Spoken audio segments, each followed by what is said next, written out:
Hello everyone. We're going to do a walkthrough video from front to back here on our 74 series manual chute. It comes with a vet cage. It comes portable ready. The front cross member, which is 4x6 250 wall tube, has a built-in hitch, and your axles come standard welded on the back of the frame to mount your wheels in, and your jack mount is mounted on the side. It's got 3x3 structural frame, 125 wall on the bottom. It's got 2x3 rails on the top, also 125 wall. And then your head gate is is our standard 3E head gate, which stands for easy entry exit. It's got 2x2 100 wall uprights and 2x2 188 wall for neck bars.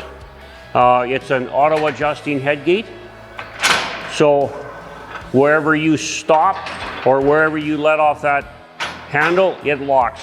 And also you can leave the head gate, open like this, and you don't have to worry about cattle bursting through there, as long as it's not too wide, because they can't open that door up until you do that push-pull release. So it's push to close, pull to open. Wherever you release the handle, it's locked. So you don't have to do any adjusting from cows to bulls to calves. And on the front, we have our optional head holder. So this is to give you additional head control for injections, tagging, implants, mouthing, pink eye, and all the rest. And it's a similar concept to the head gate. It's pull to close, and wherever you let go of that handle, it releases. And you can see when you lift that handle, it pushes the pin on this lock box, releases it, and just push it up like that. So it's very, very quick and very easy to use, and it gives you a lot of safety and a lot of head control, which is, when you're doing work on the head, the more control you can get the head, the safer it is. So the other thing with this head gate, there's a small locking pin up here that a lot of people miss. The only function that it serves is you can fully open that head gate and it locks the head gate out. If you've got your head gate maintained properly, it closes very, very easily. And if you do enough rattling in the chute, if you're in the alley and you're loading up chute into your stock trailer, the head gate sometimes can work its way inwards a little bit, and then you'll start banging them on the hips. So this locks your head gate out. And then when you got it, you want it a little added safety for it when the chute is in transport. You can lock your pin in like that, and it won't release. It'll lock it closed. And the other thing with this head gate, you can operate it anywhere along the chute, wherever you find the most convenient, but it also allows you to keep out of the animal's flight zone. So you can work from the back of the chute like that, front to back and anywhere in between. And the squeeze is the same concept as the head holder and somewhat similar to head gate. You just pull to close. Wherever you stop, the squeeze is locked, and just pull to open. There's no second lever or extra hand needed to operate the squeeze. Pull to close. Immediately behind your yellow squeeze handle, you have your neck injection doors. You got a wide access there. Nice, easy access. Most of the injections are done in the neck, in that triangle, as we know. So this is a drop bar there. If you can leave this up if you feel safer, you still got lots of room to needle, or you can drop it down and it gives you clear, unobstructed access to that neck. Or if you want access to the feet here, there's a little linch pin, and you just lift it up take out your door, and that gives you full access from the top of the shoulder to the bottom of their feet. The other thing you can do is you can leave it on and just lift and swing away. And there's a little latch there, and gravity works in your favor. Just latch, push over and latch. So that's your neck injection area. Behind that, you've got your squeeze. And you've got multiple points of access. Obviously, first of all, you've got your swing out doors here for branding and clipping and whatever. These doors are reversible, like so, and removable. And they ride on poly sleeves so that it don't squeak when you pivot them, and a poly sleeve there to help dampen the noise. And then what we also have is the entire top access door opens like that. We've got slam latches that are you just lift and it automatically twists to open and slam to shut. There's your bottom access door for getting calves to suck or whatever work you need to do. Same thing, just slam to shut. And then we have a drop pin like that, which gives you a full emergency exit. Just twist your latches to open and slam to shut. Then what we have here, you see these red fingers, we call them rump fingers. And this is our rump bar. It's a fiberglass bar coated and sleeved with a rubber hose. So it's noiseless, very strong. Fiberglass is a very strong material. I've had these flex pretty good with big bulls in there, but myself, I've never bust one. And the other thing that this rubber does is it makes it quite grippy there, so that with that animal, if you don't have a squeeze on that animal, it has quite often a lot of movement, and this thing can shift around, but it adds a fair bit of grip, which helps.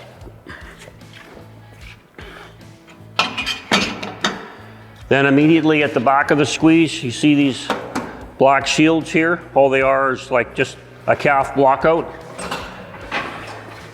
So that when their calves are coming in, they don't see that wide opening. If it wasn't here, if they're small enough and it's squeezed in, a calf can actually escape out of there. So that's the purpose of those. The entire squeeze, all your pivot points here and here, here, here, here and here, all sleeved on nylon bushings. And nylon's a fantastic material for wear, very tough and durable, and eliminates the need to grease it. However, I'd like to point out here, you'll notice a hole here and a hole down on the bottom there. So I've always said that this chute here, WD-40 is your best friend. If it's outside, sits outside, some people only use this chute a couple of times a year. I highly recommend you go and all your pivot points, you spray WD-40 and work your squeeze a little bit. But having said that, be careful on your locks, because these are friction locks. And if you oil them or grease them, you're going to overcome the friction and they're going to slip on you. If they start slipping on you because you've over-lubed them, you haven't wrecked them, they just need to be cleaned with a brake cleaner. If you grease them too bad, you may have to disassemble them and clean them. But your head gate, if you get dry, dusty conditions, you'll notice that your head gate will get stiff on you. We recommend that you just you take WD-40 dry lube, spray it on the edges of your rollers here, and you can take some on a rag, spray some on a rag and wipe your shaft. That should do a lot to loosen up your head gate. So once again, all your pivot points right on nylon bushings. They don't need to be greased, but you're gonna make your chute a lot nicer experience to use if you WD-40 those pivot points once in a while. So immediately behind our squeeze here, we have our vet door, which is a little bit different than our 87 series, which is the model up from this. It squeezes right to the back so that you don't get calves turning in the vet cage. However, depending on your operation, that might not be a big concern to you. So the 74 series has a vet cage, but it doesn't squeeze. But you got lots of headroom here. Person well over 6 feet. There's nothing above your head for prey checking cows. It's nice and open, and you can walk through both sides. And the same latches on all the rest of the chute. You just twist open and slam it shut. And the same thing, a little bit of WD-40 on that latch once in a while will make it a lot nicer to use. So immediately behind our vet doors, we have our rolling door. This door we've produced here since 2003, and since years before that in Australia. It's been a very, very successful product for us. We've tweaked it and done a few revisions over the years. What we're able to do now is we're actually able to make this door reversible, and the reason that we did that is to give producers an option. So the way this door is configured right now is what we call an offside rolling door, because some people they prefer, when they're working their cattle, they want to walk up and down the alley. They want nothing protruding in their path. Some people prefer to use the door this way because they feel that it helps them, because it gives them a visual block to the cattle coming up the alleyway. I will point out one thing that is a little bit better with the offside configuration. It's a little nicer for cutting cattle off in the alley when they're coming up, because the operator in the chute is standing somewhere around here, and naturally the cattle will usually put their head to this side of the animal in front of them, and that will allow you to cut them off easier with this rolling door. If you're pushing against their shoulder, it's gonna be harder to cut that cow off from getting a second cow into the chute. At the back of the chute here, these chutes all come with panel pins in the panel clips, and we have a whole panel range, and all our tubs and our alleys all pin onto this same connection. And it also allows you in our panel systems, you can get 4-way connections with this style of hookup. Same thing, we've produced this same style of pinning for many, many, many years, and we've never changed it. It's been very, very successful for us. The other thing I should point out here, this is a little safety latch. So when you got your chute in transport, if you don't have that safety latch on and you take a hard turn like that, that door is going to swing out like this. And if you're going down a road, it could go on and swing out or roll out into oncoming traffic. Same thing with your vet doors. They pivot on those nylon bushings, so you don't need to grease them. Just a little shot of WD-40 once in a while will keep everything just running nice and smooth. So now if we come back to the front of the chute, we can get a full visual through the chute, and I'll talk about the floor. So this is a view looking into the chute. The first thing you'll see is our sternum bar. We've gone through several revisions of sternum bars over the years and continually refine them for height, for length. Our earlier versions of sternum bars were held in by pins. This sternum bar is bolted with 2 bolts, and it just slides in a receiver at that end. And the reason that we've bolted them in, so it's absolutely silent and there's no flex or no wobble because of a pin connection. That's worked quite well for us. The other thing that we've done with this newer sternum bar is it's fully sheeted in case there was ever an animal flailing with its hind feet. We know what happens in chutes quite often. There's no chance of that hind foot ever getting through there, then the animal trying to exit, catching its hind leg and snapping it. So it's completely sheeted in.